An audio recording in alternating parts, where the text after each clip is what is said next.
Go. Hello, good evening, everybody. This is Frank Deneen. Welcome to the latest edition of what we're calling Radio Pitch and Putt, COVID Pitch and Putt. And we are talking and bringing in advance the discussion that we had with Damien Fleming, which I'd advise you to have a look at. And we're going to discuss today chipping. Now, there's no point in me talking about chipping. We have to talk about chipping with probably one of the best proponents of chipping in the world. His international career has been spectacular. He was, I think he still is, the all-time European and World Open record wins holder. Definitely one of the best win records of all time in international pitch and putt, especially in the fledgling era. Should have won many national titles. And I'm talking tonight to Alan Hanlon. Good evening, Alan. Good evening, Frank. I'm not so sure about that last statement. I was blushing when you were saying all the rest, but I've come close a few times. But in fairness, I take the compliment. Okay, take it as it's intended.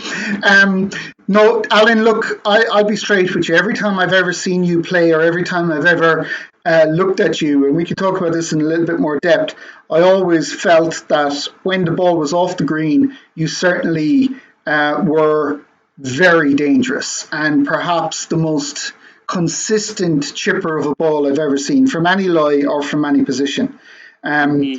What do you put that down to? I would say that I think there's less pressure on it. We could discuss the bad parts of my game, which, as you know, I've an issue putting at the moment. But I don't see, when I'm off the green, the pressures that other people see in terms of the difficulty of it. I respect the difficulty of what you're doing off the green, but it's a real chance. And anyway, for the most part, let's be honest, the difference with putting and chipping is when you're on a green, most people think, yeah, you should probably 80-90% times get down in a chip in a putt in one. But that's not the way it is with chipping. Most people, when they're off the green chipping, are very happy to get down and two from that position. Doesn't matter whether it's, even if it's 7 foot from a hole and you're just off the green, or 40 foot from a hole and you're off the green. People are very happy to get down and two. They don't feel that they've dropped the shot. Yes. So for me, what I've developed, obviously, since I was very young, I was always just loved the idea of chipping because you could try different things. It's a very creative art form of the game, of the discipline. And for that reason, I suppose I just liked it. And when you like something and you like doing it, you don't feel the pressure the same way. And then I know exactly what you feel. I'll stand over a putting mat or a green all day and be very comfortable and happy there because psychologically there's a success element to it, whereas with chipping, I'm only going to talk about myself for a little bit of this. It's more a general drill, but my chipping problems are well known. But I find that when I'm further away from the green, or sometimes even more difficult chips are the ones that I actually do better with, if that makes any sense. It's the one on the edge of the green, or the one where the lie is just a little bit fluffy, or even when the lie is good. They're the ones that I tend to quit and might follow through and cause myself my problems. So, like I say, we're not going to dwell on that, but I have a mat set up here. My famous red carpet at this stage. It's been I've seen this lined over the last couple of days. But what I would like to do, if possible, is do just some chipping drills. Unfortunately, your camera is not available to us. Yeah, but hopefully we'll be able to give people at home just some drills and just some things that they can discuss and talk about and maybe take advantage of. Now, obviously, indoors is not the best place for chipping because it's not. But outdoors would be more general. And I just want to talk to you about lies as well as mechanics and movement. Is that okay? Yeah. Okay, yeah. So what do I do? Well, what I would do is, even take the indoor drill, right, as a lot of people have to be indoors at the moment. Yeah. first and foremost thing, chipping for the most part, I think is a real feel game, right? Because there's no two situations ever the same in any round. If you think about it, in other words, you'd be very lucky to get the same chip with the same lie, with the same distance, with the same elevation of the green. So every time you go to a chip, it's going to be different. And I don't mean that putts aren't going to be different, but the stroke is usually the same, because you were talking about Damien the other night about the repetitive nature of hitting 3-footers in 10 times, because it's the same stroke that you're trying to repeat. Absolutely. I think it's slightly different. And just taking up on one thing you just said there, it is probably mentally easier to hit a chip from further away onto a green, and probably technically easier as well to do it, because you can swing the club that little bit further. And you're giving yourself a good ability to even put spin on the ball as well. Yeah, and I do think that the chips closer in are technically more difficult to do, even though sometimes some people make it look very easy when they chip in. There's loads of players I've seen that can chip a golf ball in from. You look at the likes of Thomas Lynch and other players. Thomas Lynch comes to mind big time, actually, Especially, I recall playing Thomas, and I mean literally being a millimetre off the edge of the green, and him taking out the chipper, and I was saying, a million years, like going near the chipper from there, that takes, in fairness, I think that takes practice and drills. That's where you do your drills. I mean, I'd be renowned if you ask Ray Murphy. I take the chipper off from an inch off the green from the very same thing. No, I might put the odd time, but it's rare. It would be rare that I would do it. So there are players who can do that, but that's not what I suppose here. Not everyone has to do this. The issue is the most important thing to get in the concept in chipping is that thing that you want to get up, down, and two. Yeah. So what target do you set yourself when you're off a green? Doesn't matter if you're an inch off the green or 3 feet off the green. What is your target? Get it within what distance? So I'm asking Frank Dineen that question now. What target would Frank Dineen happy to leave a chip in? I'm happy to leave a chip within a 2.5 foot radius. If I can do that every time. And most of the time when I connect with it, that's what happens. It's the anomalous ones are my problem. And but do you pick a spot on the green to hit? Do you pick a spot, especially when you're off the green? Do you pick a spot off the green that you're hoping it's going to bounce down to? And my other question, obviously, is what's the secret in putting? It's about your clean line and your clean stroke. What's your secret in chipping? What do I try to achieve? What you try to achieve is to make sure it's a bit like in that sense, it's a bit like pitching. What you've got to achieve is that the connection of the ball from the minute you stroke through the club feels right. It's the same way with putting as well. I mean, even on short chips, on very short chips, if you've gone through the club, if you've gone through the stroke correctly with your club, that ball runs up that club, no matter how much, even for a very small length of time, you will see it move. If you took a video of it, it might only go up by an inch or two, but that not an inch or two, but a millimetre or two, and then that's the connection, and the ball rolls out, right? And that's what I'm looking for every time I'm chipping, is that the ball actually, the connection with the club, when I'm going through it, feels right. The ball feels like it's connected, and it bounces off the club, no matter where it's from 20 feet, from 6 feet, whatever. It does that. And yes, of course, you have to pick a spot. I actually, the thing about chipping is because you've so many different situations, yes, you're going to have to pick a spot. If you're as Damien mentioned the other day. That's a good example there, by the way. Damien mentioned the other day about that chip down 16. Quite naturally, he was unfortunate to bounce out, and therefore he picked a spot before the green. If memory serves me correct. Yes. But even if you were just off the green at the back of 16, that's still a really tough chip in Glenbow.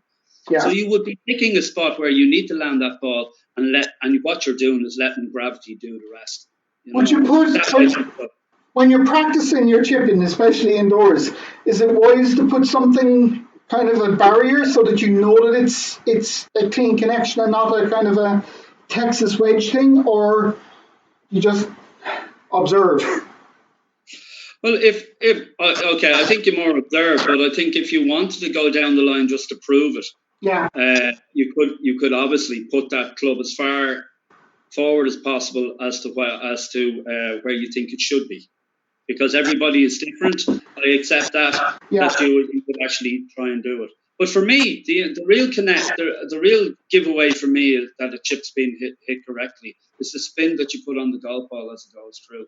Yeah. You know, most chips, you can check them. And I actually was watching you earlier. You were checking that golf ball as it was going through, and then it was rolling out. Yes. That thing. Now, I've developed something slightly different over the years, but I probably won't give that secret away tonight. But I would suggest that is always a very good place to start. That exact thing you're doing there. For the ball, you can see it. It's going through the air. On the bounce, it looks like it's checked a tiny bit, even on as slick a mat as that is. Yes. And it rolls out. And now, a number of things I would always say to people when they're chipping is, where is their hand position in relation to the chip? Yeah. Well, let's widen the angle there a small bit and see if we can show that. So, I'll try to get this as best I can. So the idea with myself is that now I'm a hurdy gripper, right? So you have to let me off that. But what I'm trying to do, don't know which angle I can get it at, is I'm trying to close in, or I'm trying to force myself to close the club in a fraction, so that when I go through it becomes more of, I've described it as a brush, as a brushing stroke through it. Normally that closing of the club, I would say the old terminology, it probably still applies, as hooding the club. Yeah. And coming down the grip of the fraction as well.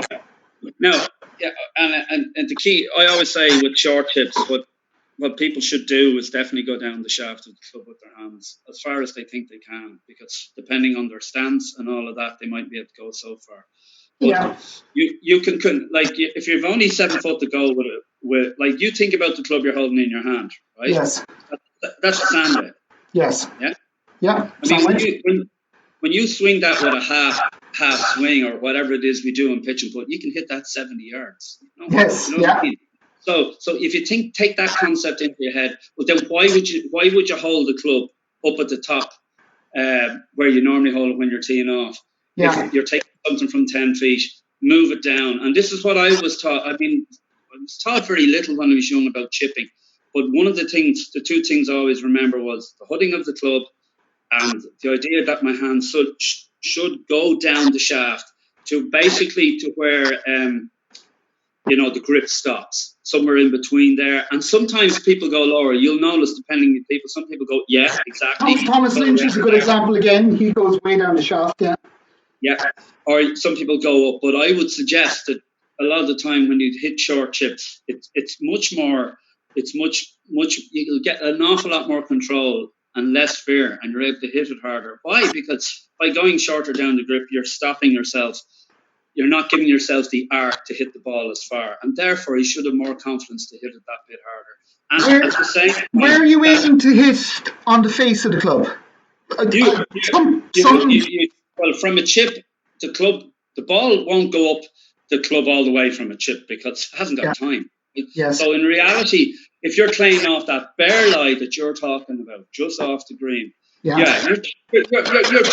chipping the golf ball, in my opinion, on the bottom half of that club. Yeah, so right down here. Absolutely. I've seen books, and Greg Norman is a fan of chipping off the toe almost. Mm-hmm. Have you done that?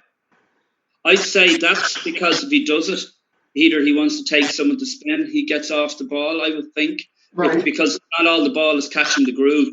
So therefore it might just about roll her out a bit more. I'm not sure. It's not something I've ever really done a lot of. Okay. But I'd be more inclined to focus on where my hands are. And as you said, how much of a hood you put on the club. Because obviously if you go way back out, 20 yards and you have to flop a chip, you're no longer are you holding the club, right? No. Yeah. And the other thing is your hand position has probably moved up the grip a little bit more as well, because you want to be able to just arc it better to swing it. Yeah. Now, because you're starting to get back in the pitching range, if you want to call it that.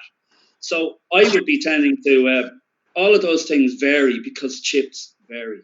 You just simply cannot apply the same rules for every chip. And then the point is you do this, you do the drills for each one over and over again. Yeah. And for the indoor drill, this is what I would do with people. I would actually pick the thing that makes the chip interesting is to choose 2 or 3 grips, put the club a little further, move forward in your stance a bit as well, and just see what that does. I mean, the whole purpose of chipping is about feel. You watch what the ball does, watch what you do. You might thin a few as you go along. You'll learn how to actually deal with that. Yeah. But what makes it interesting is, and then of course you can do the thing of playing a competition with yourself, whereby you want to see how well you do with it hooded. You want to see how you want to do when you stand forward in your stance, back in your stance. Now, obviously, I wouldn't recommend indoor flopping of chips now, unless you have a room like that you have. It's only a corner. Now, can we go through 1 or 2 little drills that people could do at home that would be useful for them, or what would you recommend given this setup? Because I know it's difficult, but can we see what we've got? I can see what you've got. Now you're chipping off that particular surface. Sure, you might as well be on the green. So that's your tight light chip. Okay? Yeah, we're better off. Yeah. But if I would do that drill. With that drill, I would have my hands down the shaft, basically down at the edge of the grip of the club, and then I would hood that. Right? I would hood that. Bring it down, and I would literally. The other thing I always tend to do. This is me now. It's that in your case you have your left thumb over there. If I was right-handed, it would be my right thumb that would be there, right? Yeah. And I would put it in a slightly what you would call closed position in terms of, the way if you put your right thumb over, you tend to hook a ball off it. So I wouldn't go as far as that, but I'd come up a little bit. I wouldn't have it straight down the shaft. Yeah, I'd have a little over. That's just for me, right? Yeah. If you have it straight down the shaft, that's fine. If you bring it over, sort of half that distance, somewhere there.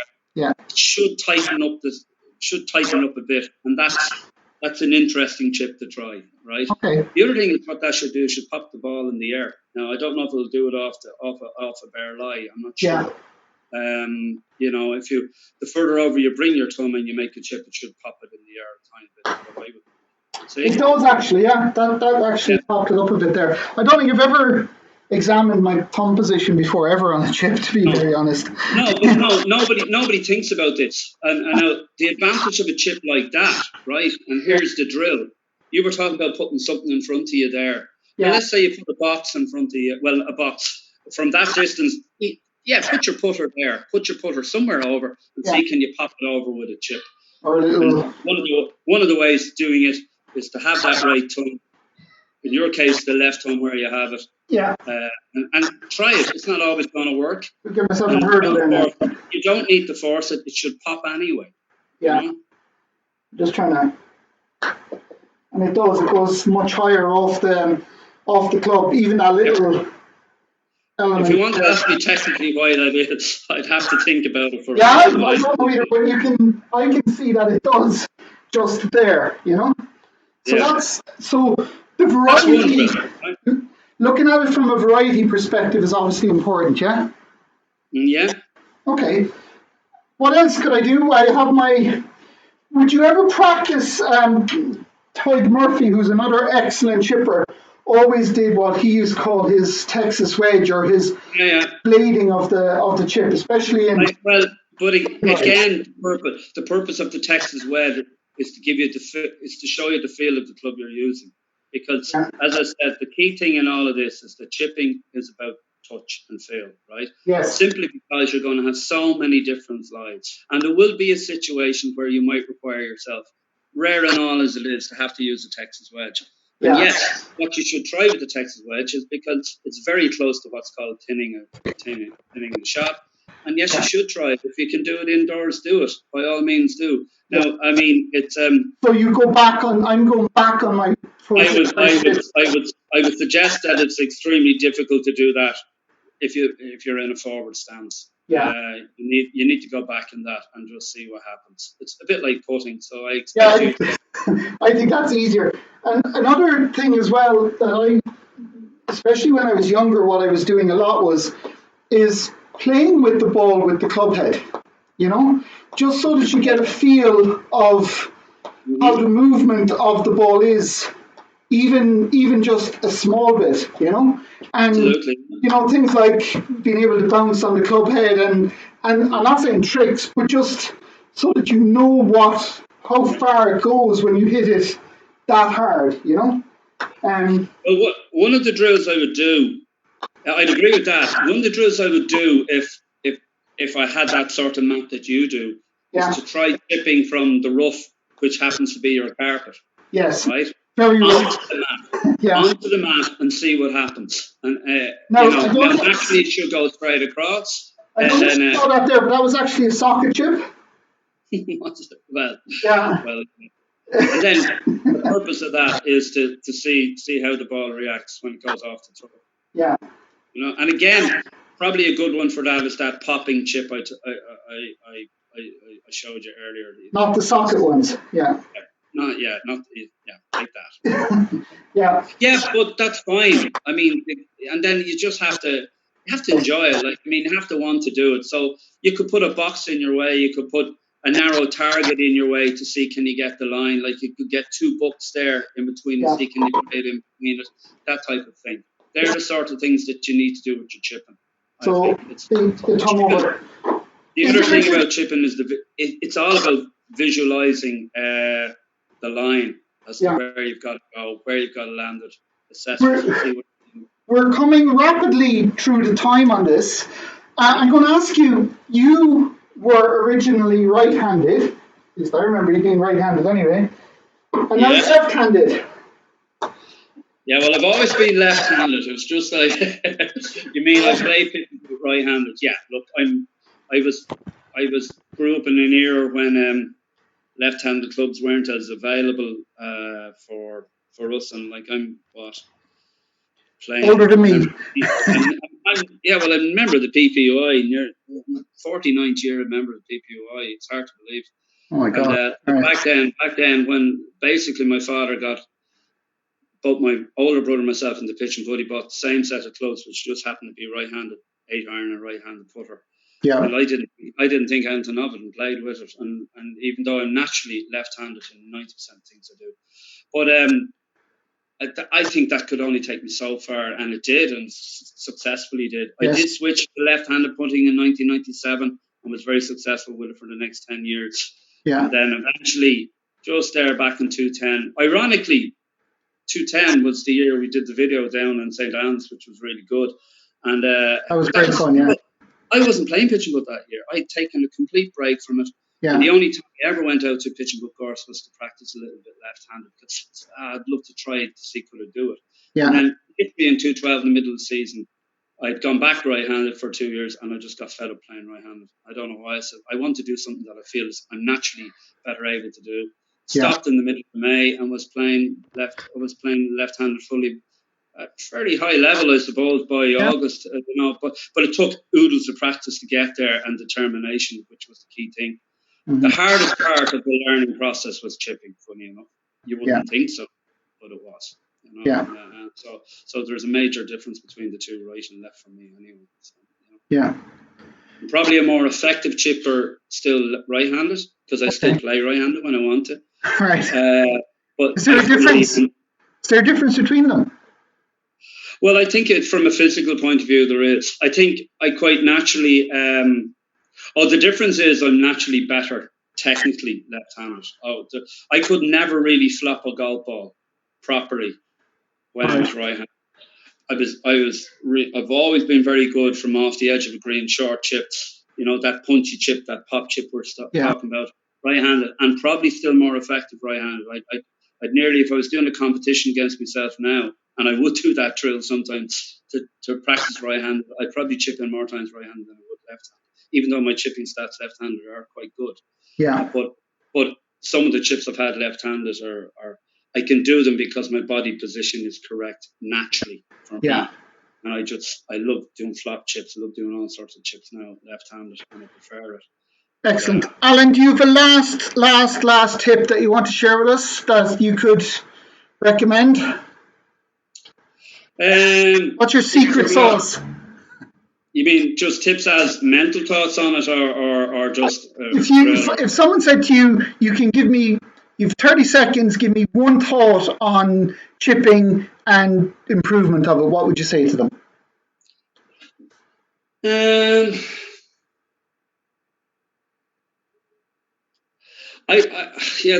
a good question. It's a pity. The only thing I would say is that I think the mistake people make when they're chipping, that's all the way I look at it, is that they seem to think that the purpose is to get the ball as near as the hole as possible. Yeah. On every chip, to get the ball within 2-3 inches of a hole. I never approach chipping that way. I've never done it that way.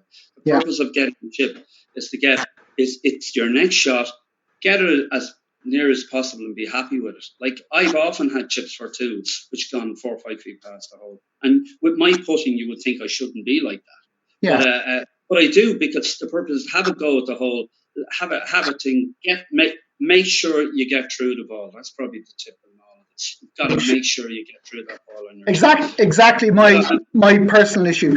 Alan, thank you so much for joining us. I hope you and your family are extremely safe in these troubling times. I look forward to seeing you on the course again very shortly. I hope you'll play this year and put the effort that I know you do put into it. It would be great to see you back and a lot back at the top where you deserve to be. And even though that this lockdown is very upsetting to everybody, there's a number of players who I think are getting a grow back for the game. Absence makes the heart grow fonder. Maybe the banter page is doing some good for people. I think it's positive, and I'd love to see you back. And do you have anything to say to our viewership? Yeah, look, I look first comment. I think Radio Pitch and Putt, when I came across it, and I think it's brilliant. That's the first thing I would say. I think it's a great medium for us as passionate pitch and putt people to engage with, and people to listen in and engage with. I agree with you. I think that the absence will make it hard to fonder, because I know it's probably doing it with me, because I was only quite willing at this time of the year to step back.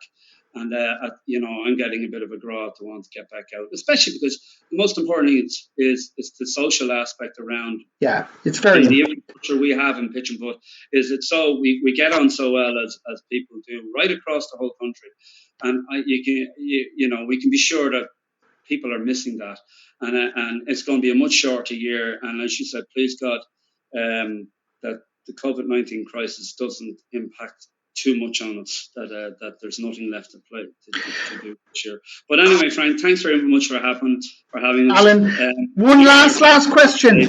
Last question. I'm going to push you on this now. Last moment. Will you serve on NEC in the future? Look, I've stated that I'm going to put it on the record. I have no problem certainly running for NEC again in the future. The issue at the moment, life is busy, as I've said before. I have a very young child who is turning 3 very shortly. I'm going to be kept busy with that. I'm busy with another format in my life as well, in terms of representing people in a particular field, and I love doing that. In a number of years' time, I reckon I'll have a lot more time to consider it. But yes, one of the reasons I think we need to hopefully maybe this will make us reconsider how we view our game and how we should direct it going forward, because we have something that is amazing, and we shouldn't let it go. Maybe that's something I can invite you back on a further show on. Alan, thanks an absolute million. I hope people got something out of this and some enjoyment. You're a pleasure to talk to as always. We had great fun in St. Anne's in 2010 and we hope to welcome you back there again. I advise anyone to look that video up. It's really, really good fun and we had great fun that day as well. Take care. Thanks, man. Bye. Bye.